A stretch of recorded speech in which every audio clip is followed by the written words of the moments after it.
Hi friends, welcome to AFH kitchen. ఈరోజు మనం తయారు చేసుకోబోయే రెసిపీ నిప్పట్లండి. సాయంత్రం పూట్ల పిల్లలకి స్నాక్స్ కోసం తయారు చేసుకుంటున్నాను. దీనికి కావాల్సిన పదార్థాలు: రేషన్ బియ్యం అండి 1/2 kg, 1 కప్పు పల్లీలు, 1 కప్పు పప్పులు, వేడి చేసి పెట్టుకున్న ఆయిల్ పిండిలో కలుపుకోవడానికండి. డీప్ ఫ్రైకి మరి వేరే తీసుకుందాము. ఎండు కరివేపాకు, ఎల్లిగారం అండి, దీన్ని నేను పౌడర్ చేసుకున్నాను. ఉప్పు, ఎండుమిర్చి అండి. ముందుగా ఒక్కొక్క దాన్ని నేను ఫ్రై చేసుకుంటున్నానండి. రేషన్ బియ్యం రాత్రి నానబెట్టి డ్రై చేసుకున్నానండి. దీనికి గార్లిక్ వేసుకొని ఇప్పుడు దీన్ని వేయించుకుందాం. చూడండి ఫ్రెండ్స్, ఇప్పుడు బియ్యం అయిపోయిందండి. ఇప్పుడు పల్లీలను కూడా వేయించుకుందాము. లైట్గా వేయించుకుందామండి, మరీ ఎక్కువ కాకుండా. చూడండి, ఇలా లైట్గా వేగితే చాలండి. చూడండి ఫ్రెండ్స్, దీన్ని ఇప్పుడు మిక్సీ పెట్టుకుందాము. అలానే ఇప్పుడు వేయించుకున్న పల్లీల్లోకి ఉప్పు, ఎండుమిర్చి, కరివేపాకు, పప్పుల్ని కూడా వేసి ఇది సపరేట్గా లాస్ట్లో దీన్ని మిక్సీ పెట్టుకుందామండి. ముందు దీన్ని మిక్సీ పెట్టుకుందామండి రైస్ని.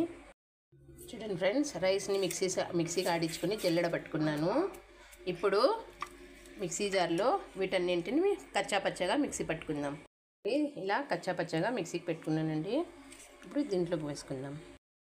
చూడండి, ఇందులోకి మనము ముందుగా దంచి పెట్టుకున్న ఎల్లిగారం వేసుకుందాము. అలాగే దీన్నంటిని మిక్స్ చేసుకుందాం. ఫ్రెండ్స్, ఇలా కలుపుకొని తర్వాత ముందుగా మనం వేడి చేసి పెట్టుకున్న ఆయిల్ని కూడా ఇందులోకి వేసి మిక్స్ చేసుకుంటున్నాము.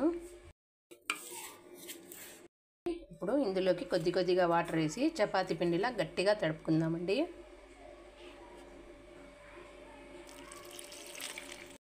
కొద్దిగా వాటర్ వేసి పిండిని గట్టిగా తడుపుకోవాలండి. చూడండి ఫ్రెండ్స్, పిండిని ఇలా గట్టిగా తడుపుకోవాలండి. దీన్ని ఒక అర్ధగంట వరకు నాననిద్దాం. చూడండి ఫ్రెండ్స్, పిండిని అర్ధగంట తర్వాత ఇలా చిన్న ఉంటలు చేసుకుందాము. ఇప్పుడు 2 పేపర్లు తీసుకుందామండి. 2 పేపర్లకి ఆయిల్ పట్టించి నేను ఒకదాని మీద ఒకటి వేస్తున్నానండి. వేసి ఆయిల్ దీని రెండింటికి పట్టేలాగా ప్రెస్ చేసుకుంటున్నాను. ఇప్పుడు దీని మీద